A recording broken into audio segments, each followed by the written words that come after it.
Now, usually when it comes to oysters, I'm a purist. I love them natural, freshly shucked, with just some simple lemon juice or a sauce mignonette. But this is a little bit different. I love these oysters that have been deep fried, served with a chili jam. Why? Well, I tried them a few years ago in a restaurant and have been addicted to them ever since. Now, chili jam is a fantastic recipe to learn how to make because it can stay in the fridge for a long time and can be used for so many different things. I use chili jam for a base in stir fries, curries. It's fantastic with roasts and some steamed fish. I'm going to serve it as a sauce to go with my crunchy oysters. Now, in a food processor, add 1 onion. I'm just going to cut it in 4, along with 6 long red chilies. Now, these don't carry as much heat as the small little chilies, but they still have a slight kick to them, which is what you want for a chili jam. All right, cut them in half or even a little bit smaller and then straight into the food processor, along with 3 cloves of garlic, some ground coriander, and now place the lid on and just pulse it 3 or 4 times before adding a little bit of water and then blending again until we get a paste.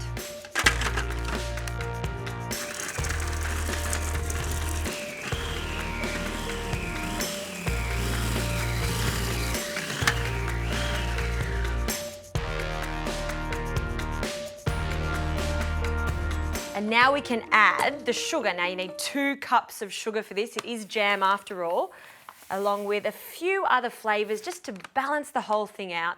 Some vinegar, and for some saltiness, some fish sauce, which sounds quite unusual, but we won't taste the fishiness of the fish sauce. It's just going to give it the savouriness and the saltiness we need for this. And then for a little bit of acidity, some lime juice. Now this goes onto the heat, we'll bring it to the boil and then turn it down. And this is going to cook very gently for about 35 to 40 minutes.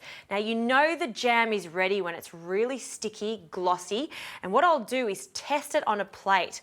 I'll chill a plate and then I'll add a little bit of the jam to the plate. And if it sets nicely, then you know it's ready.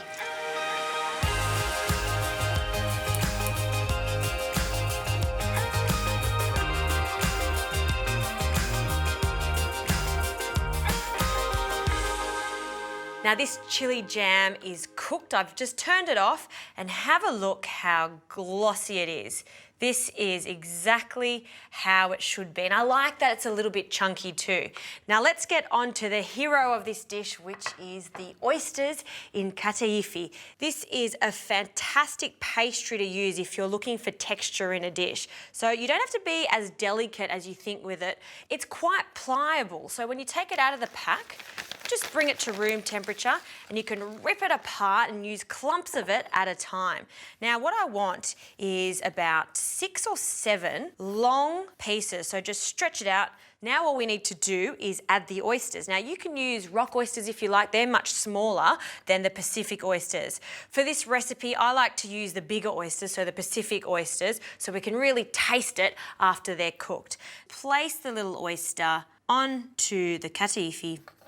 Now I'll add a little bit of wasabi for some extra heat.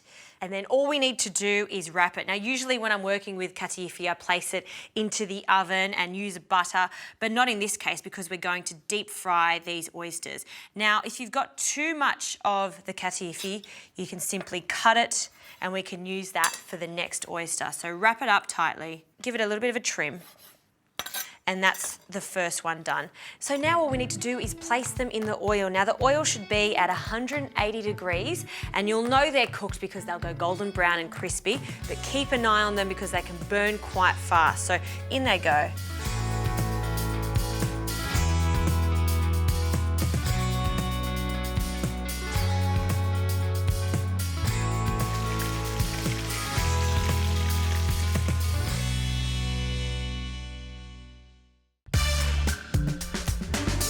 Okay, now I'm taking the little Kataifi oysters out of the oil.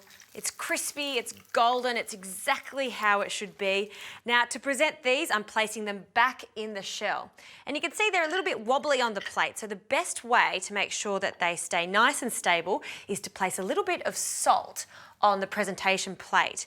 Now I'm going to take it one step further by adding a little bit of water to the salt, just to make it like wet sand. So a little bit of water in there, and this will just make it a lot easier for the oyster shells to sit up nice and proudly. Now we'll just place 3 mounds and present 3 oysters per serving. Now we'll place our little oyster shells on the bed of salt. And then all we need to do is place our oysters inside the shells, and I did pat the inside of the oyster shells with a bit of paper toweling so there's no moisture in there. And then let's not forget our delicious chili jam. I like to finish it off with the zest of the lime. This really does give it that little bit of a zing that I'm looking for. We'll stir it through the jam. A small dollop on each of our oysters.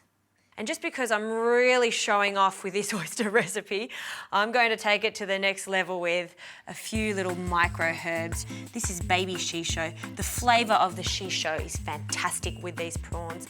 And then to finish off, I like to add a few little toasted sesame seeds just to make it look pretty.